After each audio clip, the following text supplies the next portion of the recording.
జై కాంగ్రెస్, జై అడ్లూరి లక్ష్మణ్ కుమార్. ధర్మపురి నియోజకవర్గ పరిధిలోని సహకార సంఘాల్లో 7.5 కోట్లకు పైగా అవినీతి అక్రమాలు జరిగినట్టు అధికారులు వెల్లడించడం జరిగింది.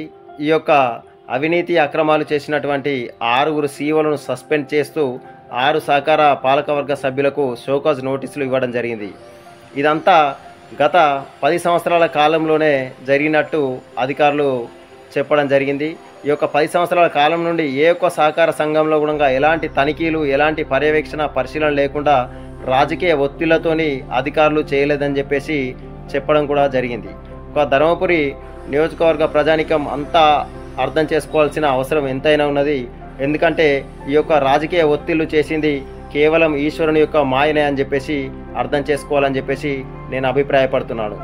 అలాగే ప్రభుత్వ విప్ లక్ష్మణ్ కుమార్ గారు ఎన్నికల్లో ఇచ్చిన హామీ ప్రకారం రాజకీయ ఒత్తిళ్లకు లొంగకుండా ధర్మపురి నియోజకవర్గంలో గత 10 సంవత్సరాల కాలం నుండి ఎలాంటి అవినీతి అక్రమాలు జరిగినాయో వాటన్నిటిని వెలికి తీస్తా అని చెప్పేసి ఆనాడు ప్రజలందరి ముందు మాట ఇచ్చినారు. ఆ మాటను నిలబెట్టుకుంటున్న లక్ష్మణ్ కుమార్ గారికి మనం హ్యాట్సాప్ చెప్పాల్సిన అవసరం ఎంతైనా ఉందని భావిస్తూ మీ పాల గణేష్. జై కాంగ్రెస్.